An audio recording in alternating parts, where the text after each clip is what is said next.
Ladies and gentlemen, it is Friday night. I am the alien scientist, your host, Jeremy Riss.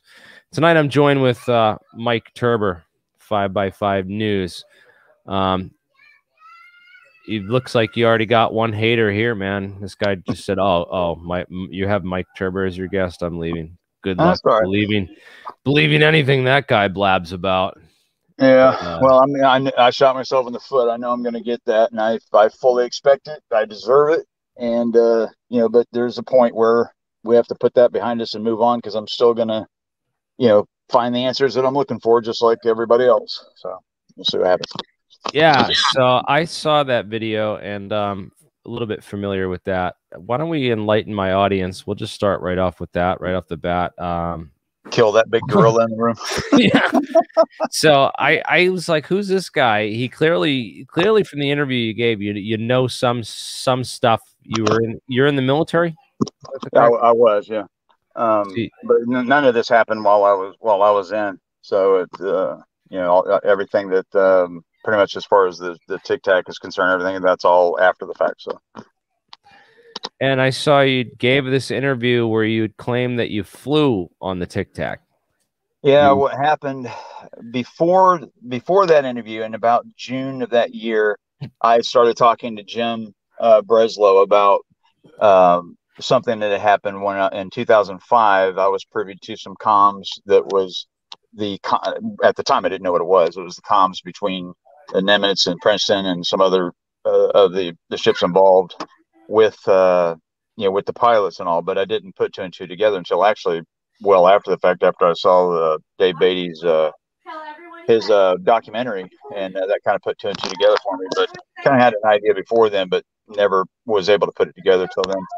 But long story short, what I did was I had been approached by three different people doing documentaries, one of which I told them about the situation back in 2005 and some stuff that I was looking at and some of the things I had found out since then that I was going to debut on Jim's show. Well, Jim was getting married, so it took him a few months actually before we actually did the show, but I was already into the documentary. We were going to start filming all kinds of different stuff.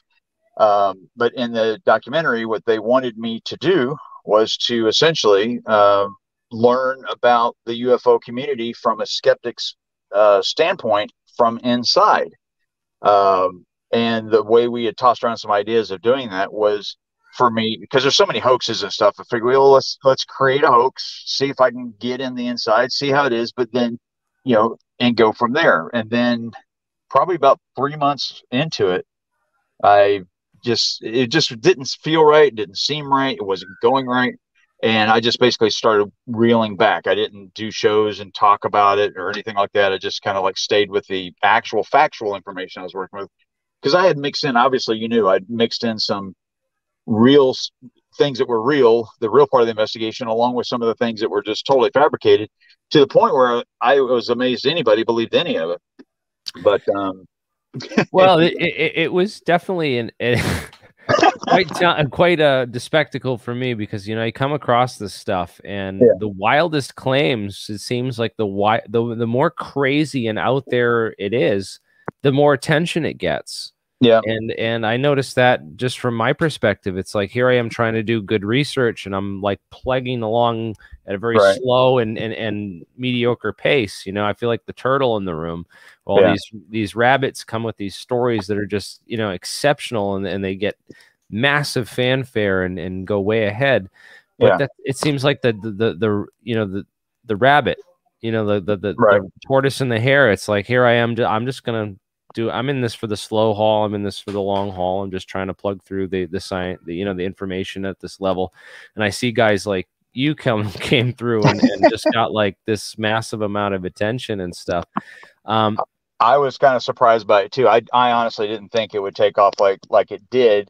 But there was a couple of people that had done interviews with me after that. And I told them inside the interview, I said, look, here's what this really is. I'm under an NDA, so I can't really go into the discussion of it and what have you, but here's where it's going to end up. And I think I did, the first one was with Ben.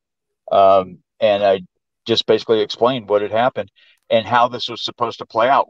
During the filming of the show, we were going to start revealing how gullible and people would accept things, and that double standard that we have. Like if you come out with a piece of evidence, you have to jump through all kinds of hoops and hurdles and stuff to prove it, whereas somebody could come out with some fanciful story, and as long as it fits in with the general narrative of the UFO community, they just accept it at face value.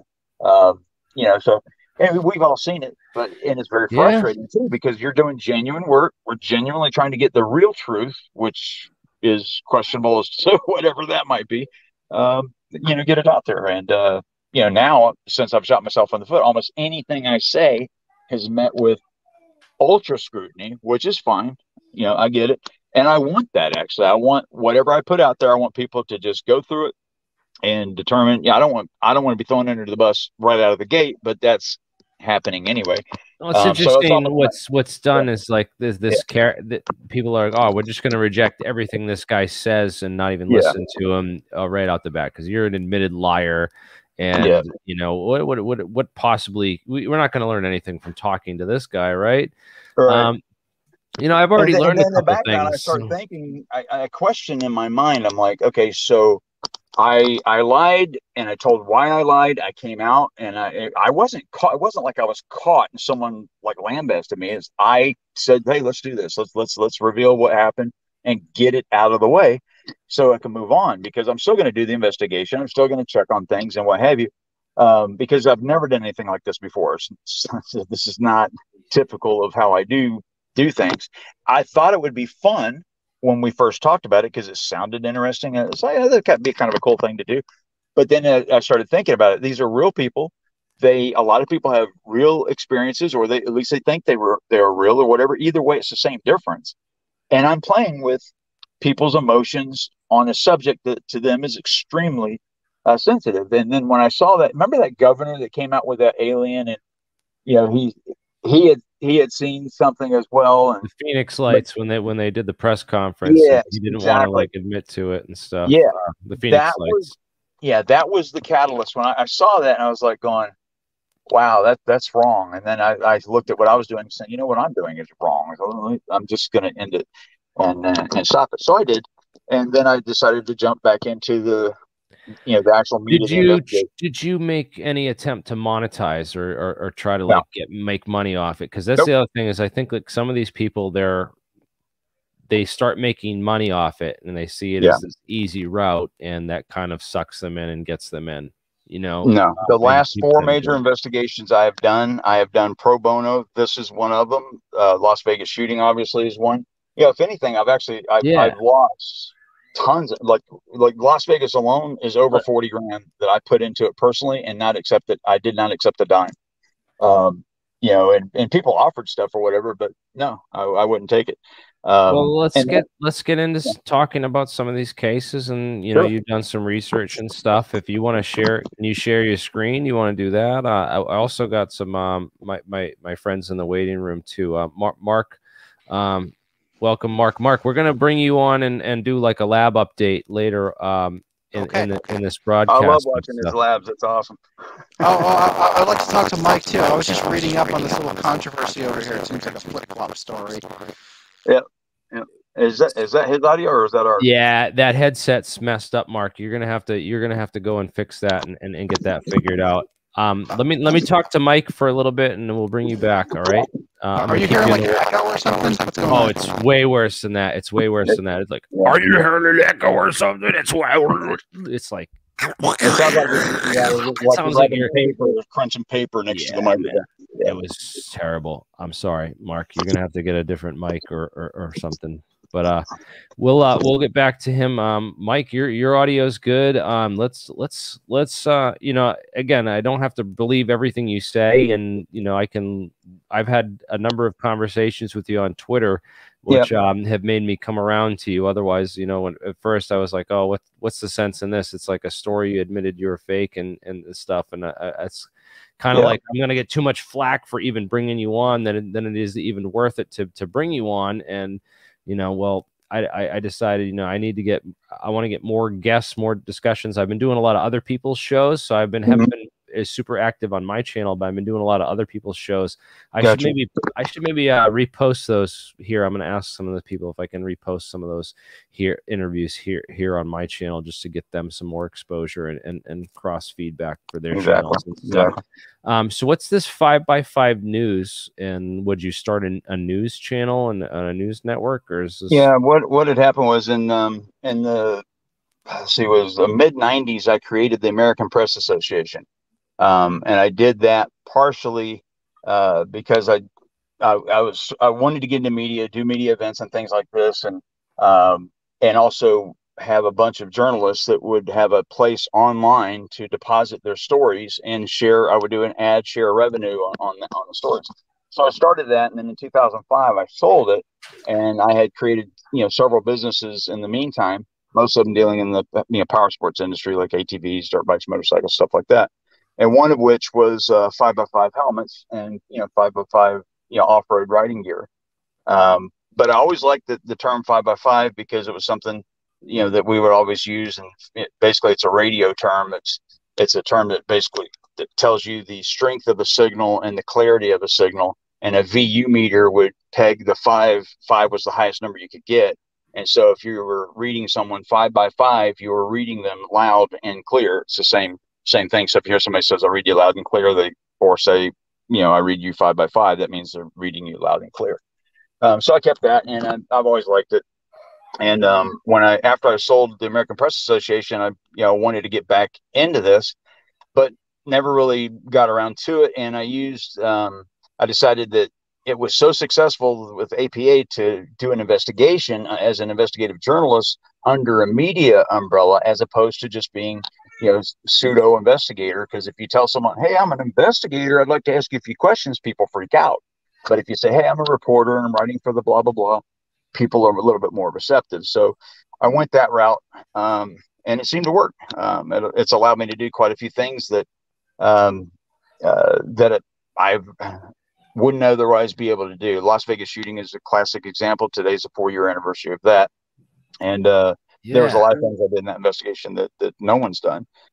So I kept that, and then I used that as the overall umbrella. Some people look at my channel and like, "Well, you're not a real news channel." Well, I'm kind of not. No, I'm kind of like an investigative journalist / skeptic / this or that, and I tend to wrap in my work with what I'm doing, and so it's kind of an extension of me to some degree.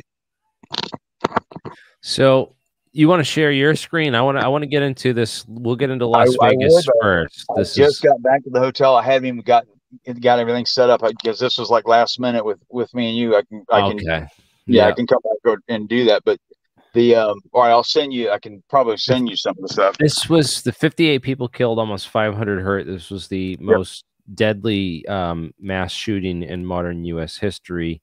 He opened fire on a concert crowd of a country music concert at this music festival there, right outside of his hotel room at the Mandalay Bay. And there's a lot of interesting stuff about this case. When it first happened, I was always like, I started being more skeptical of these shootings after that Aurora shooting with the Batman case. Yep. I remember that one. This shooting here, there was the thing about this shooting that spawned so many conspiracies. I cannot think of any other mass shooting that spawned more conspiracies than this one, other than maybe Sandy Hook, if you wanted to add in Alex Jones to the picture. The Sandy Hook one was certainly, there's some interesting stuff. I kind of wrote it off because I viewed everything as a lot of this stuff as being disinformation. The crisis actor stuff I don't buy into. Or the people that say that this was faked and it was staged and it wasn't even real. These are real. These are real guns, real murders, and the people that do them are maybe under some type of psychological mind control or some kind of something's happening. And the thing about the Las Vegas shooting was the motive, according to the FBI, was never found. And they, when you have a shooting, at the end of the shooting, people wait for the reports to come out, and the reports are 800 pages or 1,200 pages, 1,500 pages, and so forth. This report that came out from the FBI was 2.5 pages. Yeah. Less 2.5 pages. Yeah. Absolutely ridiculous. So, I mean, I sat down with Eric Paddock, who's the brother of the shooter. The only person he actually speaks through media-wise is me now. I'm the only person he trusts. And so we went over that 2.5 page report, but had 10 reasons why the shooting happened. But none of them were a condition of motive. And so interesting. So yeah. he doesn't, the shooter's brother, Eric Paddock, doesn't trust anyone from the media. No, but yet he trusts you. I know. An admitted liar. Yeah. Yeah, imagine that. Wow. I think it's because, I'm probably people argue this, but I generally have a tendency of saying too much. Like I give out too much information, and that tends to make people go, wait a second, what? But then the people, a lot of my closest friends, they know me, and it's like Ramsey, the director of the movie that we produced for Las Vegas. I told him, I said, when we first met, I said, look, you're going to hear a lot of things. We're going to be driving around. You're going to listen to some other ends of the phone calls that I'm going to be on, and you're probably going to wonder what the hell's going on. All right, I want to get cut to the chase, because I want to hear your theories on it, because I've heard a couple conspiracy theories about this. 2 shooters, other shooters, that he was involved with a team of these gun traffickers, and that the FBI was doing gun trafficking, and I've heard a number of crazy conspiracy theories about this, with that the FBI was involved in the cover-up. That's why there's only this 2.5 page report on it. Right. Well, the thing was one of the first things I wanted to do was either confirm or deny that theory, that there were more than one shooter. There's a bunch of different conspiracies about the case, but most of them involved, more than one shooter. Yeah. One of the first people to come out with that was, what was it? The Army Ranger, the Nutrition Ranger, or whatever his name is. These people came out and they were saying there's multiple shooters. The problem is to prove multiple shooters is a little bit different. And the way we were able to do it, or I was able to prove there was not more than one shooter, was to take the audio from every single camera or audio source I could find and run it through my audio program, which was a combination of a couple programs, and determine where the shots came from. It was tedious. It took months and months and months to do it. But in doing so, it narrowed down all of the shots coming from either room 32134 or room 32135. And, the other holy grail was to get muzzle flash and things like that, which I was able to come up with that. With, combing through all these videos, you finally find a piece of evidence and you're like, wow, that's it. And this is just weird. This guy, if you say it was a conspiracy, right? Yeah. Normally in conspiracies like JFK, they picked this guy, Lee Harvey Oswald, who was this perfect patsy, apparently. Right. And he had all these intelligence connections through David Ferrie and the Air National Guard to the, all that stuff.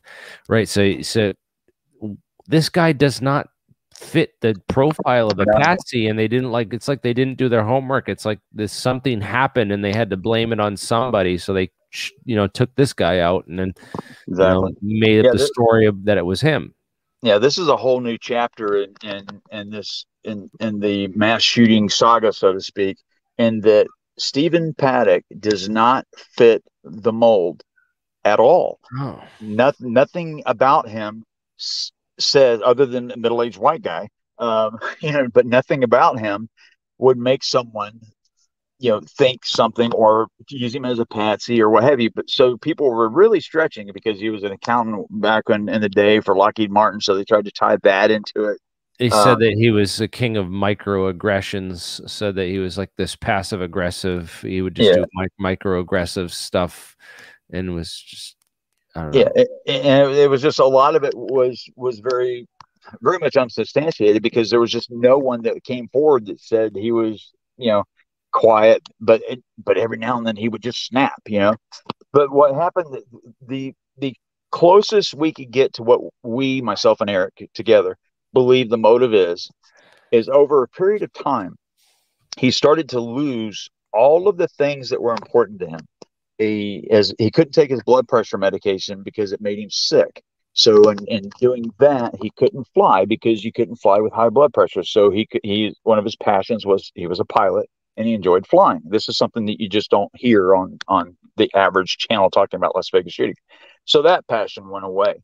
And so he's losing that. Then he was having troubles with Mary Lou Danley, and of course other extenuating circumstances happen as you get older with certain parts of your body and so forth. So all of these things were compounding. Plus, when he was in Reno and he gambled there, he was the bigger fish in the smaller pond. And by doing that, he felt more important. As he moved to Vegas, because Reno started shutting down and they took away some of his comps and stuff like this, he got mad and he says, you know what, I'll just go to Vegas where they have bigger comps. And so he was enjoying that and that lifestyle.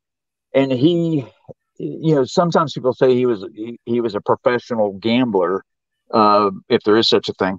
But what he would do is play video poker. That was pretty much the only game he played. But he learned which machines paid out and what percentages he could work with and what have you to extend everything out as far as possible. He was already fairly wealthy on some properties that he had and had sold and managed with his brother Eric, and so forth. So you have that money that's slowly going away from him. His lifestyle is going away, and then everyone started taking his comps away.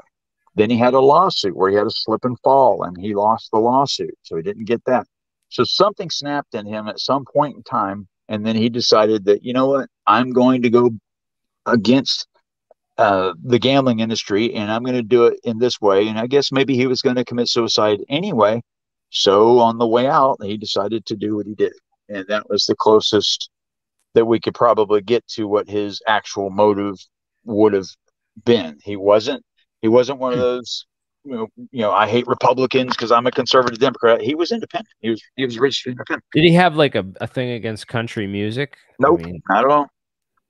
Not at all. I just can't think of anything. Yeah, and neither could the BAU. The BAU they really didn't even do the report. Believe it or not, they hired 25 people from various parts of the community, like psychologists. They had a pedophile profiler.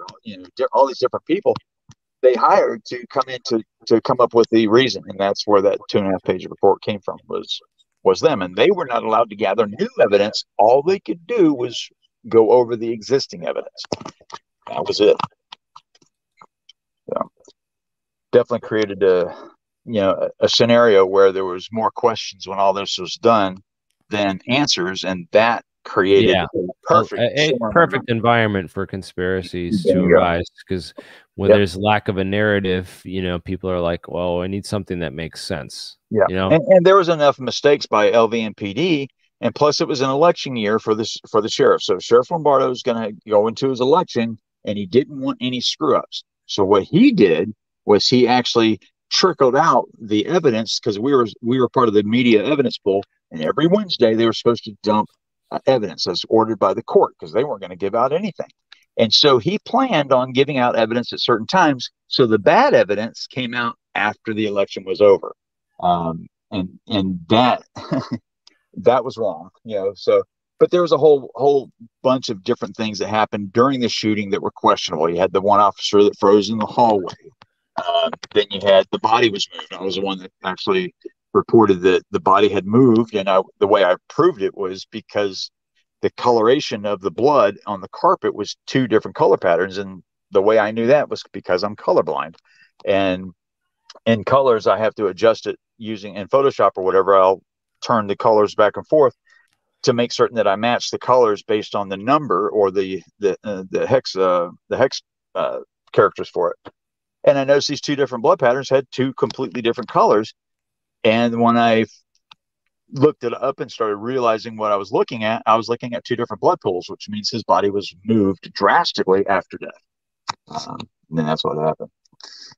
So then come to find out that, yes, one of the officers, a year later, his statement comes out where he admitted that he moved the body, lifted the body up, and blood came out of his mouth. That's what the blood that ended up on his chest, where everyone thought that he had a chest wound. That's where that came from. And then of course, you have the leaked images. I mean, just one thing after another happened during that case, and it just kept snowballing. But 58 people lost their lives that night. 2 additional people lost their lives since then. So you have 60 people that are no longer here, hundreds that are wounded, and I know many of them personally. They're psychologically damaged too from the trauma of having gone through that. Absolutely. Yeah. So I don't care how bad of a day you're having, man. Don't do this. Don't have this bad day. Don't think that this is okay. And right. And then you just saw he went by his father's image there. The you have the mystery of his father on the Benjamin. FBI. Yeah. So he was on the FBI's most wanted list for many years. They found him up in Oregon. He had actually opened up a bingo parlor up in Oregon, and was right out in the open, and they finally caught him. But a lot of people think that maybe he was trying to one up his dad, so to speak.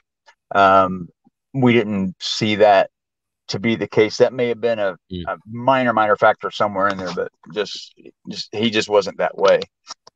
That's the only motive someone could come up with. I read something that was the only motive they could come up with.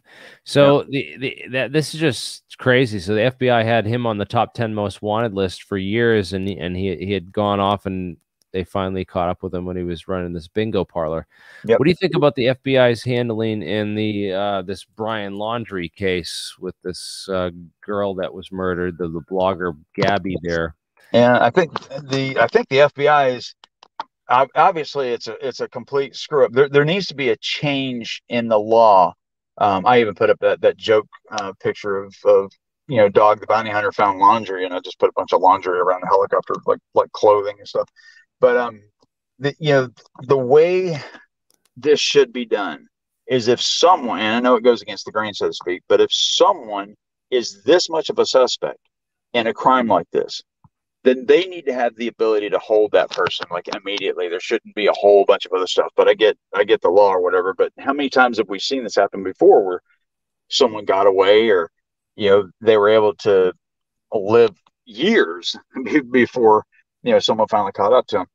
But I'm actually here in Florida. I'm actually in Lakeland. I'm not too far from where the search is being done. But for them to search that swamp for that length of time, with all these sightings of him elsewhere, kind of becomes a little confusing. You got to wonder, how good are these cops for doing these searches down here? And then, it seems like you would put more resources into some of these sightings that seem to be pretty credible. There's quite a few of them out there. Of course, you got Dog coming down here doing his classic thing. I've actually worked with him before, but in Hawaii. But he I don't know. He's a character in his own right, but he does things his way, and he's fairly successful at it. So more power to him. But this is more of a PR stunt from what I can see. Yeah, it seems like it. But and then there's people bragging that Dog's gotten farther than the FBI, and that why are we giving all these resources to the FBI if they can't do as good of a job as Dog? Yeah. And well, they said the same thing about me in Vegas because I found evidence that the FBI couldn't. And there's 1,000 and some odd FBI agents, and I found quite a few things actually. And one of the ones was the actual time of the suicide shot. They were combing through audio trying to find out when did he actually shoot himself, and they couldn't come up with the answer. And I was able to comb through all the audio, and I actually found that shot. And reported it to the attorneys. That was the main thing I wanted to do, was to give the information to the attorneys so that they could actually do something for the victims of the shooting. It wasn't me operating as pseudo law enforcement. Everything I did was for the victims of the shooting.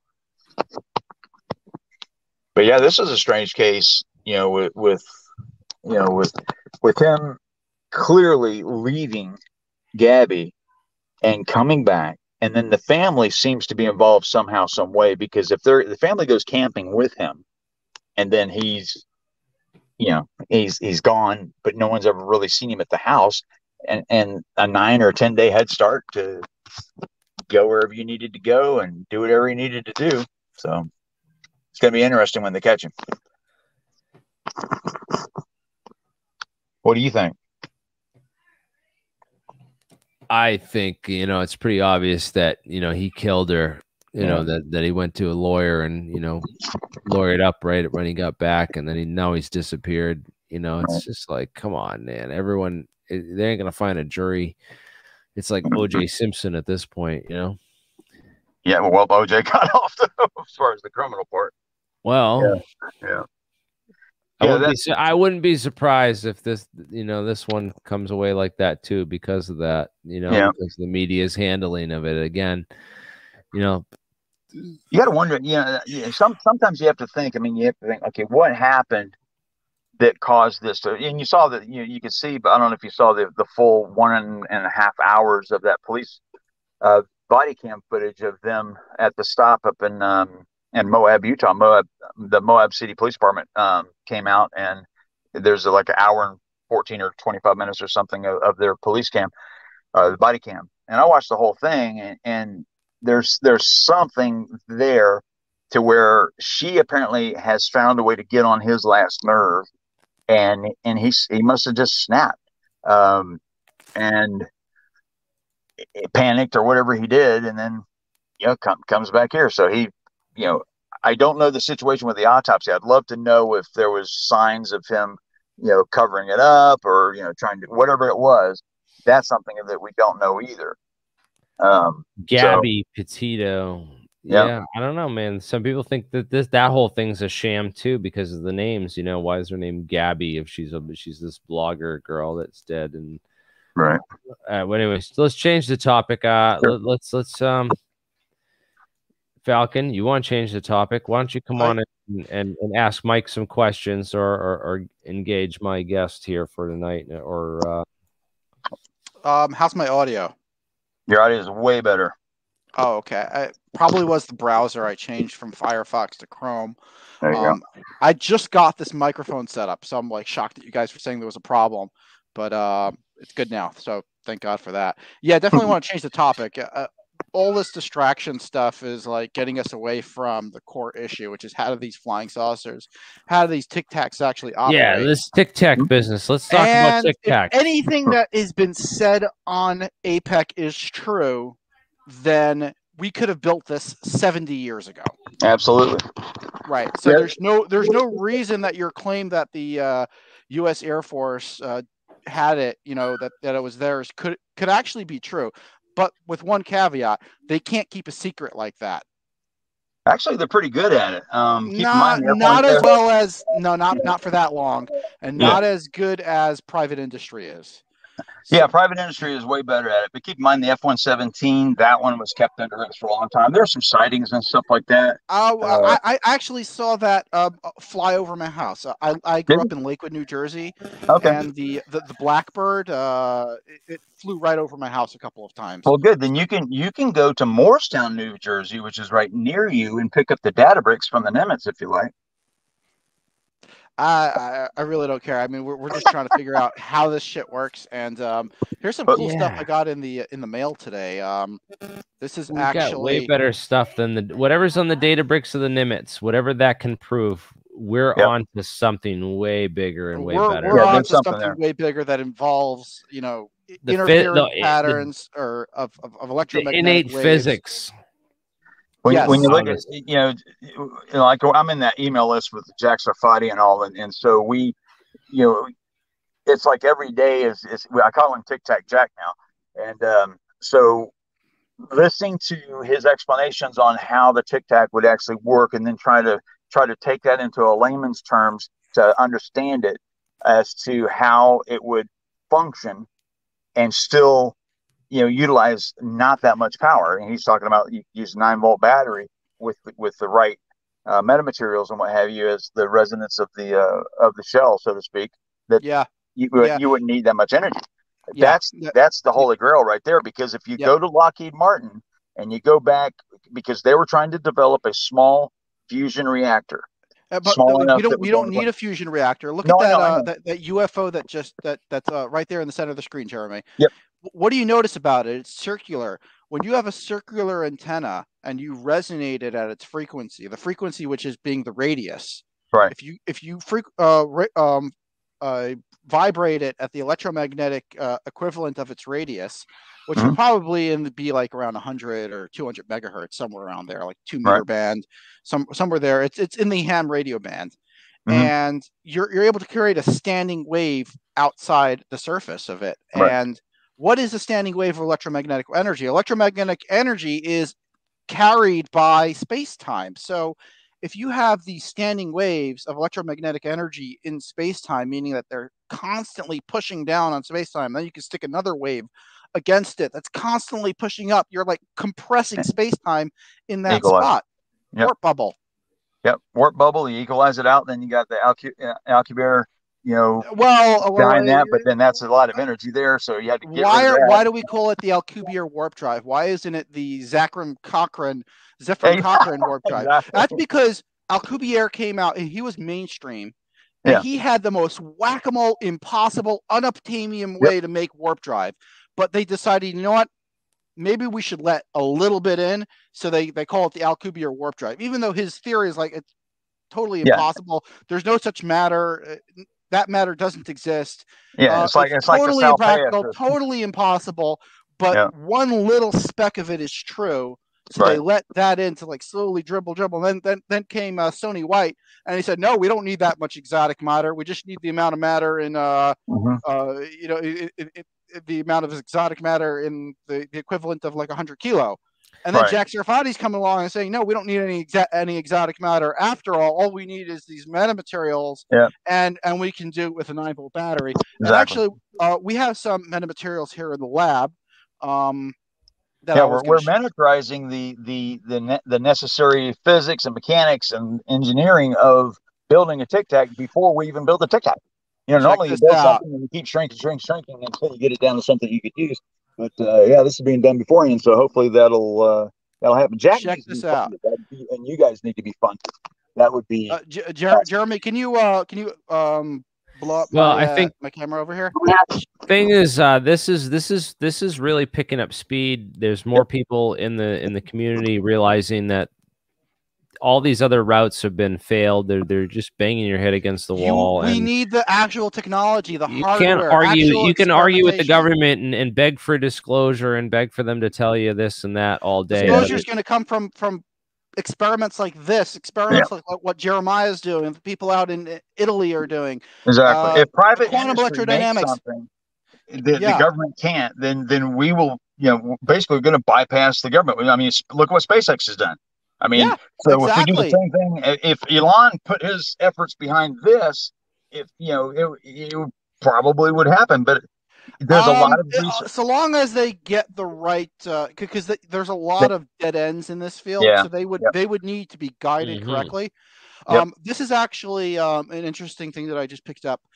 It's a DC to DC converter. So we're going to have a large DC battery on one side, and the current that comes out from the other side is going to be highly regulated, and I'll be able to control it via Bluetooth actually from my computer. And this is going to be on board like a miniature craft that me and Jeremiah are we're in the beginning stages of figuring out how exactly it's going to work. But so that'll control the resonance? This will control the magnetic field around the craft. Okay. And so it's pretty exciting. This might actually be on one of the first crafts to fly, or at least lose a lot of its weight and spin around or something. This is something that's very exciting that's going on over here. There's a lot of other parts for this project that I've got some parts for you too. I've got a couple CKD controllers that are very specific DC motor controllers, and you can probably modify them for something. They're like $3,000 a piece. You guys want one? I'll shoot one up to you. Oh, sure. We could use motor controllers. How many phases does it have on it? Don't know. I have to pull them out and tell you. I'll shoot the numbers over to you so you can see which one it is. But it says CKD out of Japan is their DC servo controllers. Okay, so, if it's a motor controller, that could be very useful. We have some experiments for that as well. You got it. Actually, the one that Mark Ferrantino was talking about. With the rotating magnetic fields, the motor controller for that is what I'm missing. I mean, I could build the coils overnight. That's not a problem. Okay. All right. I'll see if this. Well, I'll send you the specs on it, and you just tell me if that'll meet your criteria. And if it does, it's yours. Falconspace@gmail.com. Falconspaceprogram@gmail.com. Falcon Space Program. Okay. Or just do alternative propulsion at Gmail. Easier. Okay. So alternative propulsion. It's the same email address that the APEC emails come out of. Okay. Some of the interesting things, yeah, no demos tonight. We're gonna have some stuff coming up soon. We're trying to get an experiment done, and again, we're setting up a laboratory, and things are moving really quickly. We've gotten so many new people like influxed. We want to start up an institute and really or something. We have to get like funding for this and concentrate it and set up compete like on the scale of CERN, man. CERN's getting billions of dollars in funding to do all these projects and stuff, and what we could do with the same amount. So what we're learning is that a lot of this stuff you can mimic the effects that you need to create. So we understand that there's all these quantum effects that can produce this stuff, but there's ways to mimic it and to do it with so you don't have to be as exact. You don't have to be, you only have to be, so like 3.14159265357, whatever, it goes out to infinity, right? Pi, right? For most calculations, you only need 3.14. And for a lot of calculations, you only need like really 3. Right. You know, for most physics calculations, we just we round pi up to 3. And just, you know, so for most calculations, you don't need a huge order of magnitude out to a number of decimal places. And there's all kinds of interesting mathematics and ways for rounding things off and just assuming things. Well, you want to take it out as far as you can. Like, you know, speed of light's 186,282.3976 miles per second. You can obviously take that even further out. But why I remember that, I don't know. The day is 23 hours, 56 minutes, 4.091 seconds long. So you take these numbers as long as you can, and that way you don't have to do as many corrections down the road. So you try to get the instrumentation and anything that's measuring a simulation, you try to get it as accurate as possible. You know, you don't actually, that number that you gave for the speed of light, it's not actually always true. The speed of light changes. Oh, of course. But as far as the exactly what we're doing with the vacuum, that's the number that they pretty much go with. But yeah, even in a vacuum, we can change the speed of light in the vacuum by changing the permeability and permittivity of space-time, by basically stuffing energy into space. Stressing space, making stress space. Space is so stressful to begin with. So I want to introduce, but not at Falcon Space. We keep our space really chill here. It's all nice and calm and cool. And it's nice. It's full of Heineken. It's all chill. It's all chill space. I came across this really super. This is super interesting for the really mathematical, in-depth physics people that are watching my channel, as there are a number of them. How many of you guys have ever heard of p-adic analysis or p-adic numbers? This is really interesting stuff. So back to what I was talking about with this assuming things, we only need like a couple digits, and you can just drop the rest off. There's a certain limit where you can do quantum mechanics with just this whole new, instead of going out to, you know, these infinities, you can just assume things with these very limited coefficients. And this is the new method, I believe, that we're going to be using for doing a lot of the quantum computing and analysis theory in the coming future for being, because what we're essentially trying to do, I actually signed up for a course on quantum computing at URI here in Rhode Island. They're offering a free course on quantum computing. I signed up for it. Quantum computing, I think, is an essential part of this, because what we essentially need to build, the surface of these craft need to be a kind of like a quantum computer in a certain sense. And so you want that third quasi state that you know, that your third maybe answer instead of the O's and ones, you get an extra number to work with there. And the calculations can be done so much faster if you get the right algorithm to work it. I remember the D waves, when they came out, they were $10 million a piece for these quantum computers, and they were going to crack codes that would take millions of years to do, and do it in 2 weeks. But they were very, it has to be, the algorithms have to be written very specific to that type of a chip. Whereas it may take a Cray, Super Titan, 10,000 years to crack 128 AES encryption or something like that. Whereas, a quantum computer, a true quantum computer that runs the correct algorithm, can do it in a matter of hours or minutes. And we're getting to that. We're not there yet, but we're heading that direction. They say within the next 5 years, we should be there. But they claimed they had done it with the D-Wave. And then Google, I think Google claimed that they achieved supremacy, 2 years ago? Quantum supremacy, where they exceeded the fastest of the computers on the planet. But there's question about that too. So you should have a lot of fun in that course. Oh yeah, it's going to be great. I can't wait. The people I'm going to meet, and then the questions I'm going to ask. It's going to be awesome. So when I started researching this whole thing on E8 years ago with Garrett Lisi, kind of tipped me off to that E8 model of the universe with these Lie algebra and these Lie symmetry groups and stuff. I started researching into that. I found this whole thing in 1967.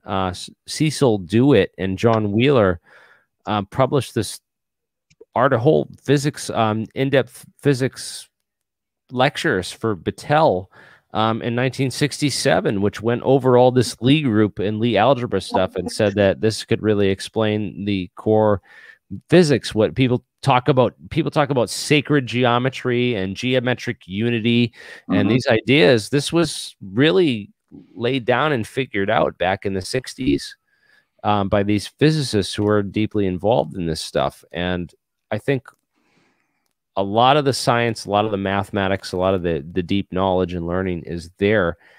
It just hasn't been, fully unlocked and applied. Yeah, exactly.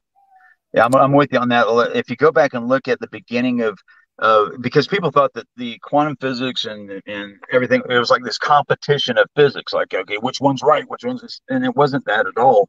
It's just, in quantum physics and quantum mechanics, you're going into a realm of the ultra small and the ultra fast, and everything's like to a degree beyond, what most people are going to try to comprehend. And it's someone programming computers and algorithms and stuff that make the computers work. They didn't have the architecture of the computer that could handle it back then. So finally, we are catching up to the technology, whereas before the technology was ahead of us. The computers were actually kind of ahead of us, but now we're finally catching up to where that can be. So the quantum computers might be a reality soon. They're not going to be like replacing people's normal desktop, because they're not made to function that way. But it should be pretty interesting, because they can crunch some crazy numbers crazy fast. And that's where the big people in cryptocurrency, they are concerned about quantum computers, because they can actually crack the encryption codes on wallets and Bitcoins and stuff like this in a reasonable amount of time. And then that's the fear. So some people are thinking that, they're holding back the technology because we don't have the safeguards in place yet to protect us from a quantum computer gone wild. Some guy wants to crack everybody's Bitcoin. And can you imagine this, the Bitcoin mining done with a quantum computer? It would be unbelievable. But, someone's going to do it. Well, that's the mining thing, is that they can get a bunch of these quantum computers set up, and they can just subvert the mining so they can create their own blockchains and reroute all the currency on the whole blockchain network to steal all the money. Who knows, man, what they could do with these types of computers. But Mark, are you still there? Yes, I'm here. I was just checking out some of the stuff that arrives at the lab. We got some sheets of Teflon over here that we're going to be using for some of the experiments. Nice. Teflon is actually one of the better dielectric materials. We're going to be using this for the RF waveguides and antennas and stuff that we're playing with. Another cool thing that we this is actually Jeremiah's contraption. High voltage isolated power supply system, and my buddy Tom Butler actually helped repair the switch system. So basically, the switch over here is built so that you can turn it on and off without providing any electrical bias to the system. So is there capacitors on there, or is that just straight coils? There are capacitors inside these coils, so they're like complete systems. These are like those cheapo, they say 500,000 volts, but they're really like 40, 50,000. Yeah, like stun guns. Yeah, they're like stun gun coils. Yeah, and then they're being rectified by tubes, and it's all powered by D-cell rechargeable batteries that go in here.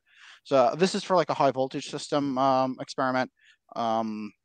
We got a couple other things going on. There's also there's been a flood here at the lab a couple of weeks ago. Jeremy did a whole piece on it, and it turns out the amplifier that Jeremy brought down here got damaged, and we couldn't fix it. So we are going to have to replace that. We ordered some parts, and they should be arriving this coming week, and we're going to be building a replacement. And hopefully the replacement will be powerful enough to run all the Klystrons at full power. And, you know, so a little bit of good is coming out of that. Right? If you guys have like a super shopping list of things that you want or need, kind of let me know, because I've got a lot of very good relationships with several universities and several manufacturers. And that's how I got these CKD controllers. If you guys do that, then give me an idea of kind of what you need. And while I'm out, I'll put feelers out for donations for that stuff and try to get you. Yeah, I mean, donations of equipment and supplies and parts. Like we can use some capacitors, vacuum capacitors mainly, like small value, high voltage vacuum capacitors. If you have any small Klystrons. Right now we're basically trying to make a miniature flying saucer that actually works, like something like on the order of a meter or two, you know. Just proof of concept. Yeah, just proof of concept showing that, hey, it's gonna fly, or it's gonna we'll get to like half a G of weight loss or something like that. Gotcha. Yeah, there's been some claims of loss of weight, you know, something around the magnitude of like 0.5% or up to 1%. Oh, we've seen a lot more than 0.5%. Yeah. Right. Yeah, we've seen a lot more than that. That's for sure. And 0.5% would be in the noise floor, but we've seen a lot more than that. We've seen more than the noise floor for sure. And we're pretty excited that we think we're on the right path here. Cool. We're highly optimistic. More optimistic than I've ever been in this field. Yes, I'm a big optimist too. So surface plasmons seem to have a part in this in changing this respective permeability of free space. Basically, what we have to do is create this metamaterial surface around the craft, which allows the light to flow through this material basically in infinite speed. What's called infinite phase velocity. So the group velocity still has to remain c, right? So in order to obey Einstein's laws of physics, so the group velocity will still remain. Will still obey that. C is relative to time. C is relative to time. So the absolute speed of light versus time will always be the same in a vacuum, but you're also changing time. So if you're changing time and the speed of light both by 50%, then inside that reference frame, light is going at the same speed, but from our reference frame to that reference frame, it's at a different speed. And if you could do that in a very small area, aka like surrounding a craft, it's possible to create propellantless propulsion or warp drive. All right. So you need a couple of atomic clocks then. No, atomic clock won't really help you because you could maybe make an atomic clock from this. It's not gonna really help you because the atomic clock is just gonna go slower. The speed of light is slower, so it's gonna tell you the same speed. I'm wondering if you had like a cesium base, timer, so to speak, on each one, not necessarily full on atomic or whatever, but would it actually notice a change? It technically it should, but Mike, if you woke up tomorrow morning and everything slowed down by 50%, including the speed of light, time, everything slowed down, would you know? I wouldn't even know it. Right. Yep. It may have already happened. You could only tell if it happens at your neighbor's house. Yeah, and not by you. From the reference frame. Right. That's why you need to have a strong gradient of these effects in order to see it. All right. Gotcha. But it is possible that our entire solar system is moving through different gradients of time space that we just don't know about. And I think one of the main factors here is the permeability and permittivity of space-time, because those are things that would actually change. When's the last time they were measured? Exactly. Yeah, as far as the gravitational waves and being able to measure those through, through a sensitive enough device that could do it, which we've obviously done when the two black holes combined. LIGO, yeah. Yeah, LIGO. Basically, what was that? A laser interferometer is what they basically built to do that. Yep. We actually have plans to build one over here. Jeremiah already built one, but we're working on a laser interferometer here at the Jersey lab, and he has like a miniature one up in Milwaukee. But that is a great tool to be looking at these types of effects. I made one kind of in a roundabout way, but to try to make a laser microphone and to do the variance between two spots on the same way. It wouldn't work with one spot on a window. You couldn't really get the reflection back. So you had to do multiple spots and then measure it back from that. To do that, we had basically a prism to separate it out, but that also created a wavelength issue. So just trying to overcome all these different issues or what have you. So I ended up making what effectively was a laser interferometer with the ability to listen to people talk about a quarter of a mile away while they're inside of a room. It was interesting, but and that happened when the blue lasers first came out, because you couldn't do it with any other any other color. I wanted the infrared laser we had built was super dangerous. I think was it Spyro Pyro guy that does a lot of his videos on YouTube. He made one and he was scared of it, but Styro Pyro. That guy. How would you deal with the wind and like clouds and refraction from just air molecules? Well, the thing is any vibration to that window or any vibration at all that's outside of the spectrum of what you're trying to do, you basically you're trying to tune in on a certain frequency of just where the human voice would lie, and that would help, and then try to filter out all the garbage noise. So you would get back a lot of garbage, just like anybody that puts any type of amplified sound, whether it be an earpiece or whether it be your bionic ear thing or what have you. You're bringing in a lot of extra noise that you have to filter out. So it's only as good as your filter. But with a laser, you're filtering light, whereas with anything else, you're actually filtering audio signals. But either way, it's the same principle. You're still trying to do the same thing. But with light, it's a little easier because the light beam that you put out is 435 nanometers, and that's what you're going to get. That's what you're looking for to come back.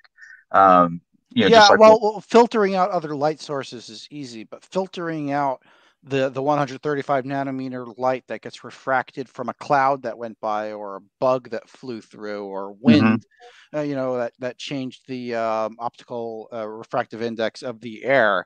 Yeah. You look up at the stars, they twinkle. That's because of air. That's funny you mentioned that, because a guy actually came up with one of the ideas back during SDI when they were talking about the Star Wars program everywhere. It was talking about putting, all these lasers all over the place, and the lasers firing through the atmosphere would obviously produce a problem with obviously light refraction and what have you. But one of the problems was putting enough power on a satellite to produce a laser strong enough to fire down, towards the Earth. But the way around that was to produce enough power down here and fire at a mirror in space and aim the mirror rather than trying to put the power supply in space to be able to fire the laser. Because either way, if you do a nitrogen laser from space, you can make lightning. Absolutely. Short out the ionosphere. Yep, you can have fun with argon too. So there's the spectrum of what you can do with any of this technology. I mean, if you go back to Star Wars and you look at when that started and what they were trying to accomplish with it, and then what we actually have today, that's whether or not it's actually real or not depends on who you're talking to. but there's a lot of technology. When we see satellites that are moving around and kind of getting near other satellites, just kind of hanging around, there's a reason for that. And a lot of it has to, they were looking at kinetic energy. Remember Thor's needles and stuff like that, like tungsten rods that would fly through the atmosphere for some other, technology as far as wartime killing people. But when you try to take the military factor out of a lot of the technology growth, and you look at how organizations like DARPA, they try to take a technology and virtually unweaponize it, because you're going two different directions there. The military wants to look at something, they'll put a ton of money into it. You get a lot of grants, a lot of this, a lot of that, as long as there's a military application for it. So obviously anti-gravity is classic for that. Can you imagine how much the military would put into it if it showed promise? It would be ridiculous. They would be all over this if they believed in it. And absolutely. That's why you may want to, I don't know if you're on DARPA's program, either one of you, but if you go into DARPA and you go into their catalog program, you can become, you go into their think tanks, which they have at least once every month or two. So you go into those. Those are pretty interesting and a lot of fun. Then you have the congressional think tank that you go into for where they're looking to spend money, but they also throw programs at a bunch of people or a lot of problems at people and say, solve this. But DARPA has a program called DARPA Hards. And what it is when DARPA has a program and they think there's something that they really need to make this technology, they convert it to what's called a DARPA Hard. And that's where a lot of the focus and attention comes from. And the money goes there too. I would, if I was either of you, it would be to go into the DARPA open catalog program and then get into the closed catalog program where they'll actually share a lot of what they're doing open with you. And it makes it real interesting. You're going to meet a lot of interesting people when you do that. Yeah, we've met a lot of interesting people at APEC, actually. You should check out that conference. Absolutely. It's a bi-weekly think tank, and there are some people who are currently on DARPA grants right now. They're at APEC. That includes Richard Brandurek, who's working on the complex high voltage spinning fields, and several others, and as well as some people from Space Force and SpaceX. And you guys have done an incredible job with NASA. That. It's absolutely phenomenal what you guys have done. Really have to thank Tim Ventura, though. Tim Ventura's been holding down the fort, keeping it together. And I was actually talking to him the other day. We're thinking of setting it up as a foundation so that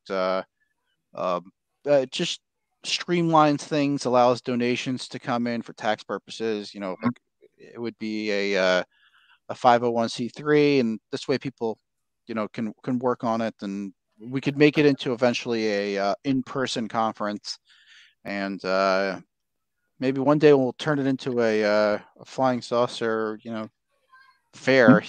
Just like they're selling airplanes, we could have the flying saucer version of it. Yeah. Well, back when they had, a lot of the world fairs back in the 20s and 30s were, a lot of the technology back then was looking forward to the year 2000 and so forth. We'd all be having flying cars and all this different stuff. But one of the earlier flying saucers was that one of those events. It was over a building, and someone, it was so funny because someone kept taking pictures of it and claiming it was a flying saucer, and half the people that had been to the World Fair had seen it and said, "Well, no, we just saw that last week." It's at the World Fair. But could you imagine going to some debut of this technology and just seeing the people's face when they see it for the first time?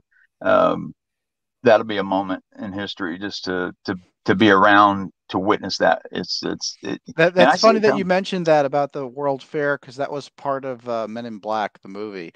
In the first movie, they ran out to one of the aliens went to the spaceship that was at the World Fair in New York City, and it turns out that it's a real spaceship, and he was able to fly. Try to power it up. Get the warp going. Yeah. Here, look into this pen right here. Look right here. Yeah. Sometimes when you watch the movies, when the movies are inspired by real technology, a lot of people thought, you think real technology would be boring, but some of the real technology and some of the things that actually are it's capable more exciting than fiction. Exactly, just like Interstellar. I mean, when Kip comes out and he helps them with the math and everything, and you're looking at it and go, wow, that looks a lot like the black hole that they actually finally got the the image of. But there are some differences too. It's funny. I loved watching him explain the differences between the actual image and the image that they did for the movie, and how long it took them to get that right. But that's cool when a director comes out to do a movie and they actually try to get it right, and then you go back in time with Star Trek and what have you. Like obviously, Miguel Alcubierre, was obviously a Star Trek fan, which is his whole inspiration for what he did. And you look at some of the things that they had on the show, like the flip phone, when there's a communicator. If Miguel Alcubierre would have revised his math and said that, oh, this is feasible, we could actually do this with a couple diodes and whatever. That paper would have never been published. Yeah. He needed to make it impossible in order for the scientific community to take notice. What do you think about Sal Paez and his? I think that's real. Yeah. I think that's real. I think they're very vague patents. Right. They're not really. I'm not really. You think he actually did the wording in such a way that there was enough where someone reading it would kind of know he's on the right path, but not enough to where someone could actually produce it, or what do you thought? Because I mean, he should have. That is an actual craft. Yeah. My thoughts were that it was, a lot of stuff that was developed through, espionage or stuff that they had got from other sources. But I don't think that what they published is necessarily the exact ways to do it. So this piezoelectrically induced high temperature superconductor, right? That's the Salvatore Pais patent. One of them. One of them. There's a lot of them. Yeah. So high frequency gravitational wave generator. That's probably more important. Yeah. Right. Because he's got your anti-gravity, right there. So just get him on board. So the idea is that I think we can do what he's doing with some other material that's a lot easier to produce than this PZT that he talks about. So the second patent, that's actually what we're building here. Go back up. Inertial mass reduction drive and the one above it.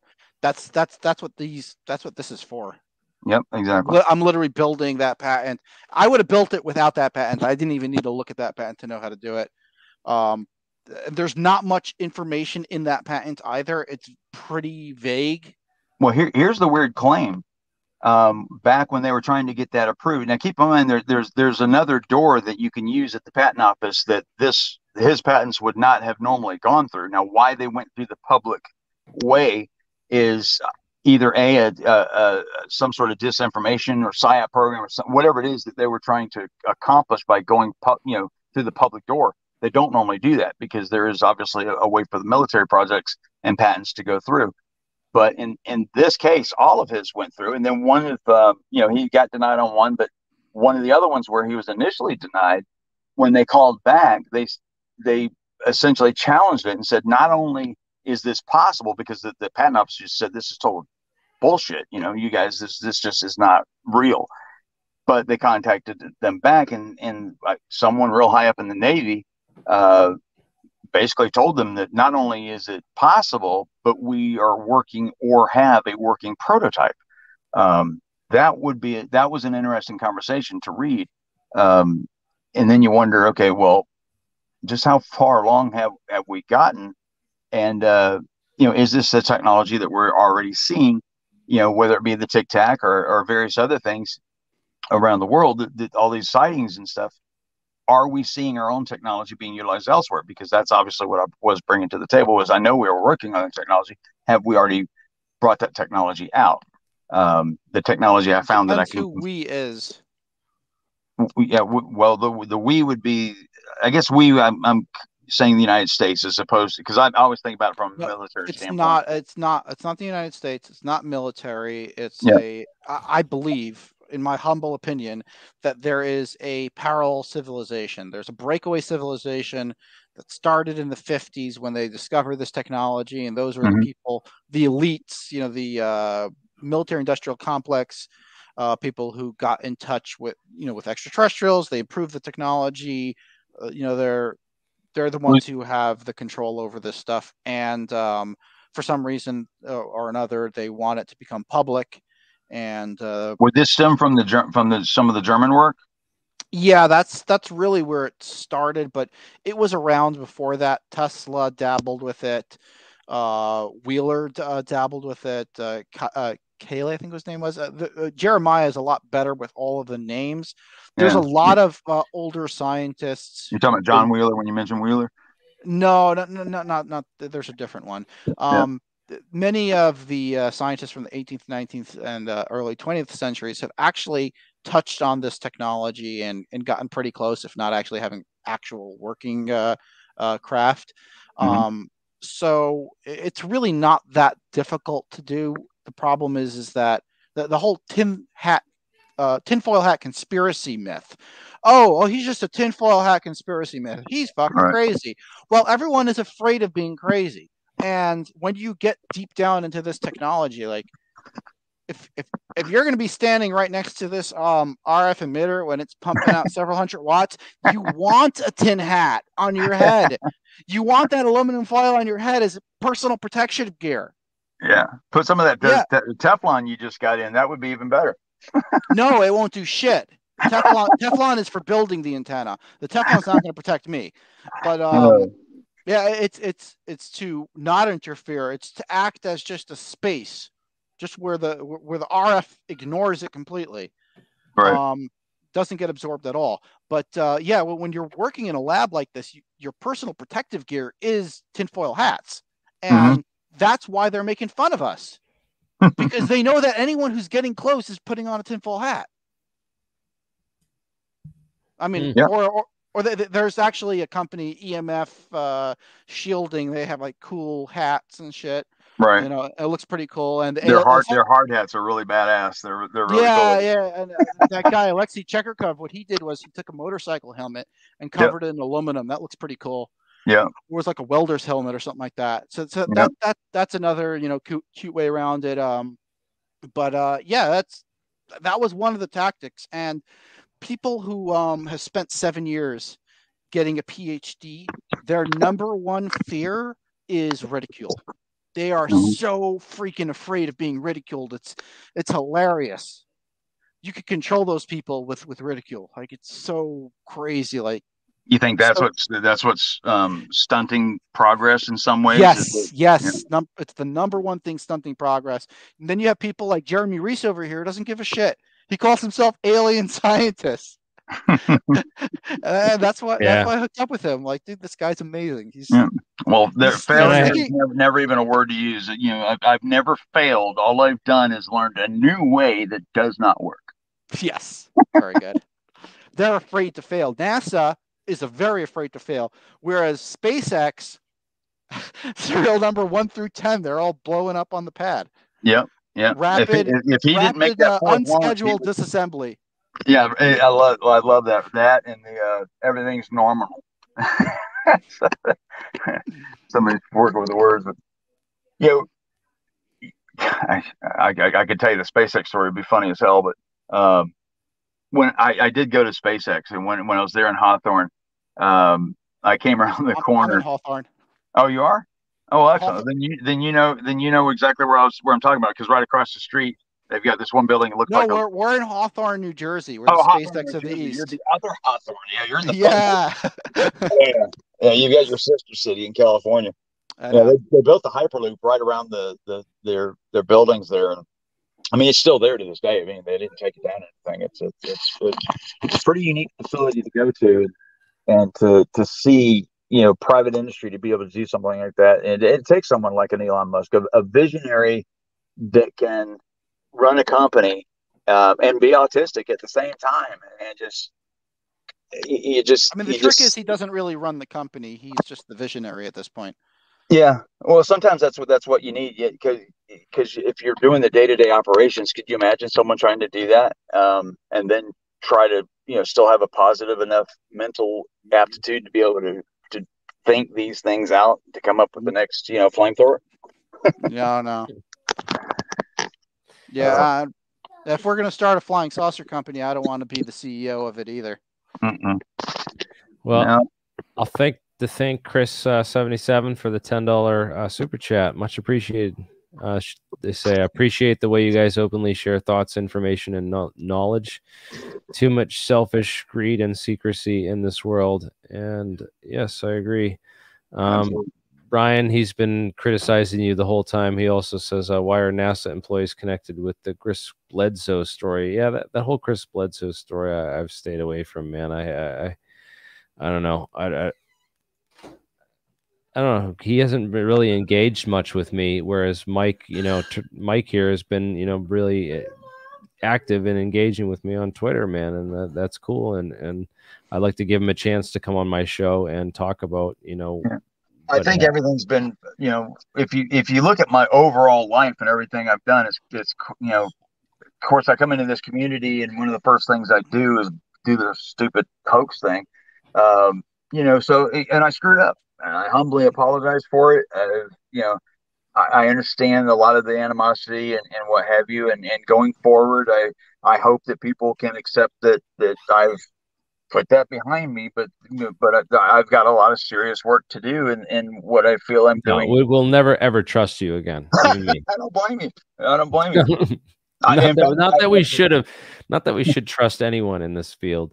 Generally, but yeah, I mean, this is of all the fields that this has the most widely varied, acceptance of anything. I mean, just when it's like somebody argued with me the other day about, well, I'm not gonna believe anything you say. I said, well, I came clean. I'm now like trying to either, I don't want to call it make up for it or whatever, but I'm showing you actual data. I'm telling you what's actually going on. I'm probably saying too much. And I said, well, what do you think about Lou Elizondo? And then, blah, blah, blah. And I was like, oh, I just opened up a can of worms with that because that's like, a different thing. But Lou has obviously done some things that are very questionable and about certain videos that were brought out. And no one says a thing about that. So I'm like, okay, well, I can't come at that argument with that hypocritical thing because I can only be responsible for my actions and what I did. And I can only explain for my actions what I did. But a lot of people say, why are me and Lou going at each other all the time? I don't know. Somebody's going to have to ask Lou that one because, I brought it up at a point of a contention that I had, and he's never answered it, never addressed it, never said anything. He just all the sarcastic come back, and then he has that other sock account that he uses, which is funny. But yeah, it becomes frustrating sometimes when you sit there and you see the actions of various people like Jeremy Corbell, and we can go round and round on that one. It's not necessary. Some of the things that are brought out. It's not. What do you think? Did you see that video of the drones that they're claiming the drones were the ones that were in Jeremy's video? Did you see that? And I think you reposted that one, Jeremy. Yeah, let me bring that up real quick. Yeah. I thought that was that pretty. That company in Guangdong. I know the Cyan.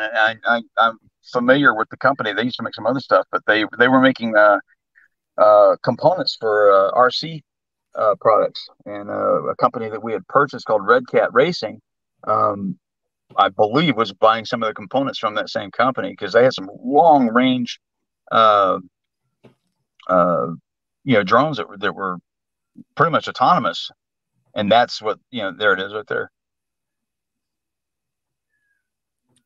Yeah, let's watch this. Stephen Greenstreet posted this on UFO Twitter. Yep. The other day, and I was like blown away because let me see if I can even get it. We kind of explained a couple of things. Oh wait, Mike, you work with Red Cat Racing? Yeah. Oh, cool. Yeah, Darren Overman. We purchased Red Cat Racing back. God, it was a long time ago. 2006. I was working with a company called Tank Sports, and we started expanding. We went, we had an IPO and stuff like this, and then we purchased Red Cat Racing. Yeah. Okay, dokie. Yeah, we might have some stuff to talk about actual hardware uses. There's different types of transmitters and receivers that I need for different experiments. Okay. So that is very interesting. I'm checking out their website right now. So they're mostly working with like remote control cars, right? Yeah, on the Red Cat Racing. Yeah, they are. So I would.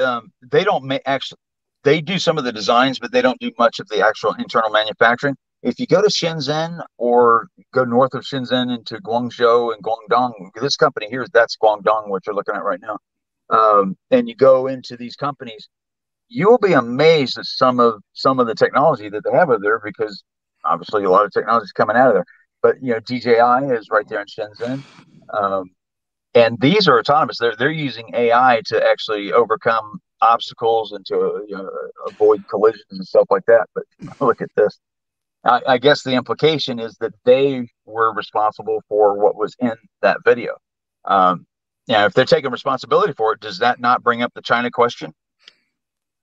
Yeah, not really. I mean, Jeremy Corbell can throw up a junk video, but it doesn't push aside the video where we see something moving 60 miles in less than a second. That's not going to be explained by these. No, but there is an explanation for it, and I was able to verify part of this explanation. When you're talking about DRFM technology, that technology is specifically made to do exactly what we're talking about. If you pull up Mercury Systems, if you search Mercury Systems, U.S. Navy, it'll pull up all of the systems that they bought and they purchased in 2013, 14, and 15. So a lot of the things that we tend to lean towards the Roosevelt incident, a lot of that can be explained, especially even the things that Ryan Graves is saying, by DRFM technology. What DRFM standing for? Digital radio frequency memory. And what it is it's a device that you can you place on a plane or a balloon or whatever you want to put it on, and it can mimic anything you want it to. It can produce signals, or it can take a signal from an object, duplicate it, and send it back out with the appropriate shift. And come on, this wasn't radar spoofing. This was an actual physical craft moving 60 miles in like about a second. If you're referring to the Nimitz event where where what Fravor saw ended up at the cap point, at that point, if that's a specific incident that you're referring to, I'm not saying it is, but yes, it can be that. No, it can't be that. It can't.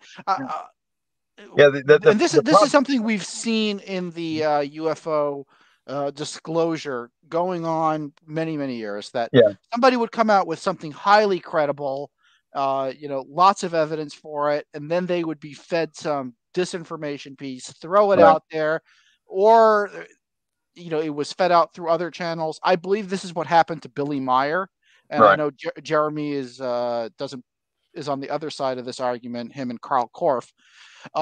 But yeah, it's one of the best ways to muddy the waters, because people are very afraid of being wrong. So they're naturally going to be cautious when looking at these cases, trying to explain it as something else. And if somebody comes out, that same person comes out with another movie which is obviously fake, you see the Batman balloon, you see this other shit, then you suddenly discount it. Oh, that's bullshit. But what about all the other videos? Like, oh yeah, that becomes the label for all those other videos, and it shouldn't be that way. That's each thing has to stand on its own. Each case has to be looked at individually, and that's where I got a lot of grief, is because I specifically looked at the 3 videos that were put out by TTSA. I analyzed each video frame by frame, just kind of like what Mick West did, and then I had my own flair to it. And my way of doing video forensics is different than his. But at the same time, some of the conclusions, we start going down the same path. And the problem is that a lot of times people can't say, okay, that's your conclusion on that specific video. And then they immediately go, but what about all this other stuff? So I wasn't looking at all this other stuff. I'm only looking at this particular thing at this particular time. And you need to be laser focused on that. But most people are not like you. Most people umbrella the entire subject and cover it with whatever's the most ugly picture that came out from there, and say, "Oh, that's I don't do that. I try to stay specifically focused, because I'm not a ufologist. I'm not here to debunk UFOs. I've got a tattoo on my arm. Somebody says, "Well, you just want to make UFO's not real and you don't believe in aliens. I'm like, I don't believe in aliens. How about looking at this tattoo right here on my arm? And they're like, oh, okay. So the Drake equation is right there on my arm with the plaque from Sagan and Drake. So, I mean, I am a believer. The important thing for me is that if I'm going to believe in something, I personally want to make really certain that it's actually what I want to believe in. Because in 5 years, I want somebody to come out and say they hoaxed it. The Drake equation is missing one component that's binary. That is FTL travel possible? Either yes or no. If it is possible, then the entire universe is probably covered in life, and it's all been like seeded with life and terraformed and everything. Right. If it's not possible, then we're in a much stickier situation. Yeah, and we're going to be very, very lonely for a very long time if that is necessarily the case. Or we have neighbors that are really close to us, and we just happen to luck out. Because I mean, if you look at it, we've got Alpha Centauri, Proxima Centauri. We've got a planet there that actually is kind of in the Goldilocks zone that happens to be right there, 4.3 light years away. Yay! Actually, I was at the Interstellar Research Conference this last week in Tucson, Arizona. Yeah, how was that? One of the speakers were talking about the possibility of they don't believe in faster than light travel, but they were saying that if there was a civilization on one of these stars that actually came by close to our solar system, they could have sent a probe. People need to realize Alpha Centauri was not always the closest star. It's the closest star at the moment. But stars move around quite a bit. Of course. And originally, we are not even from the Milky Way galaxy. We're from the Sagittarius galaxy that collided with the Milky Way galaxy billions of years ago. And we're about to collide with Andromeda in, X number of billions of years. But I don't know if that will ever happen, if the sun will even survive that. But long story short, stars move around a lot. So Alpha Centauri was not always the closest star. There's a possibility that another star came by really close, and actually the information supports it that there was, and they could have sent a probe using rockets. But again, we know that rockets are not really how these craft are getting. It would have to come very, very close to make that somewhat feasible. Even at 4.3 light years away, we're still talking about technology that's obviously within our lifetime possible. But there's the other part of the equation that you have to think about too, not only with FTL, but there's that waiting. It's like if I produce a rocket ship today that would go to Alpha Centauri and would take, say, 50 years, or if I could wait 3 years, I can make one that could get there in 10 years and it would beat the other one by X number of years. So you have to, there's that waiting out as to whether I should wait for the technology to get to the point where we can get there faster that makes it more reasonable, or jump on the bandwagon and send something, right away. And there's also something that is missed. The fact, as you go closer to the speed of light, time changes. There's a time dilation. Right. So for a photon traveling at the speed of light, it actually doesn't take 4.3 years. It's almost instantaneous. For us, we see that photon going 4.3 years, but from the photon's perspective, going at the speed of light, it's near instantaneous because of the time dilation. So if you're going at relativistic speeds, you're going to get there really freaking fast. Yeah, but your friends and family might not be around when you get back. So, but makes sense. Well, that's another problem. And then there's other instances of time, and it gets into a sticky situation that I could only just theorize on, and we have no hard data to support any of it. But yeah. Jeremy, are you with us still? I thought I was dozing off. Yeah, man, I'm dozing off, man. It's getting late here it's Friday night, man. I'm ready to crash out, man. Hey, thank you guys so much for joining me. I'm trying to hold it together, but this was fun. Some speculation, some information thrown around. Mike, real quick, give us. Do you have a website or anywhere where people can get a hold of you? Twitter, Yeah, basically the easiest thing to do is, I'm not actually, I've been on Twitter, but I normally do other things. But the YouTube is 5x5. Just search for 5x5 News. You'll find me either on Twitter or you'll find me on YouTube. I think YouTube is where I primarily do some of the stuff for the videos and whatnot. I'm doing the next video that's going to come out will cover the balloon data for Kevin Day. And which will explain the tracks that he saw, which kind of came together here in the last few weeks with the FOIA request that I have from NASA. And also I talked to the pilot that flew the NASA F-18 during the Tic Tac event. So I have that information that's going to be coming out. It'll come with the data, so everybody can see it and make your determination as to what everybody feels it is, and move on from there. But YouTube or Twitter, either one, just search for 5x5 News. You'll find me. Right on, man. Thank you for having me. I appreciate that. I know you went on a limb to do this, and I just wanted to thank you personally and everybody that's listening. You know, I understand. Hey, we give you a shot, man. Hey, I don't have to agree with everything you say, and not everyone in my audience has to like you or believe anything you say or talk about. So just you know, it's interesting because I had a lot of conspiracies going around about that Mandalay Bay case, but I think you know, I don't know, you kind of explained a lot of what's going on to me a little bit better with that, and you know, I don't know, we can get into it too. Absolutely. Get back into it as more evidence emerges and stuff. So yeah, that's a cool thing. Let's talk some more, and maybe we'll have you back on it at some other point. Appreciate it. Appreciate nice talking to you too, Mark. There, appreciate that. I'll get your address or whatever. I'll send you the specs on what the some of the things I have here are, and then I'll try to see some other stuff because I run across this kind of stuff all the time. So if you guys need stuff, I'll try to help you. Oh, we really appreciate it. We're here in Hawthorne, New Jersey. Where are you based out of? I'm based out of Southern California, but currently I'm over here doing the Tiger King / whatever investigation you want to call it in mid Florida. So I'm in Lakeland right now, which is right next to Tampa. So that's where I'm at the moment. Oh, you're joining that searching for that girl and guy. Well, on the Tiger, no, that's Gabby. You're talking about the Gabby thing. I'm the Tiger King thing. Why does everyone suddenly give a shit about one missing person? Exactly. When they came out, you gotta. It's that white girl, blonde hair. It's that white blonde girl missing syndrome or something that people get for some reason. No. There's been plenty of white blonde girls missing. You know. Yeah, but when the news will fixate on something for something, and it becomes a lot more than it actually is. And I agree with you 100%. You know, so much focus on this one story, but people get behind these things, and it's just human nature to do so periodically. And this is just one of them. So who knows? Kind of blows my mind too. Yep. Yeah, I don't know about that. It's a distraction. Man. It's propaganda. What are they distracting us from? Exactly. Yes. Well, a lot of things to distract us from, probably. That hopefully one day we'll figure out. Oh, maybe the Bay is the answer to where all the UFO video.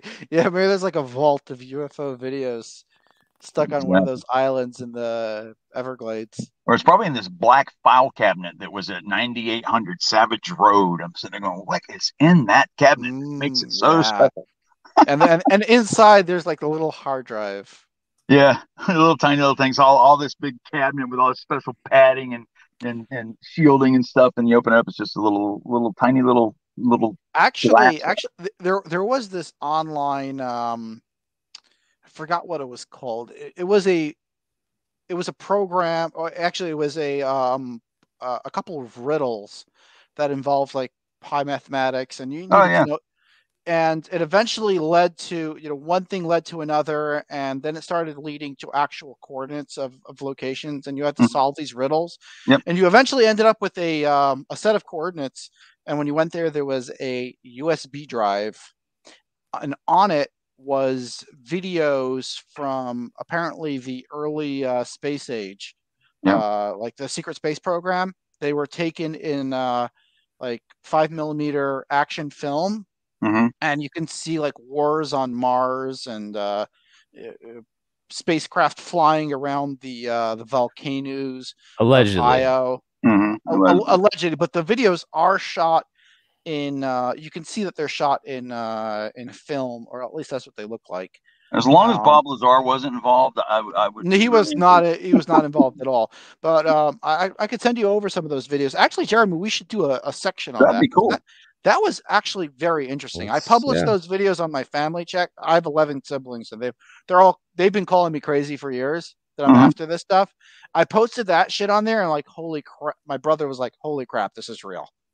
Well, there you go. Definitely get back to me on that, man. On that note, Mark, do you have anything you want to plug before I end the stream? No, plug my bed. Yeah, man, definitely. I hear that. Hey guys, let's tune in, and we'll be back. We'll be back again soon. And thank you all for joining in, and thank you everyone in the live chat who took part in this. And man, we'll talk to you all soon. Sounds good. Thanks, guys. Appreciate it. Yeah, great show, man. Appreciate everyone showing up here. We got almost 200 people at one point. Yeah. Have a good night. Thank you, guys. Later.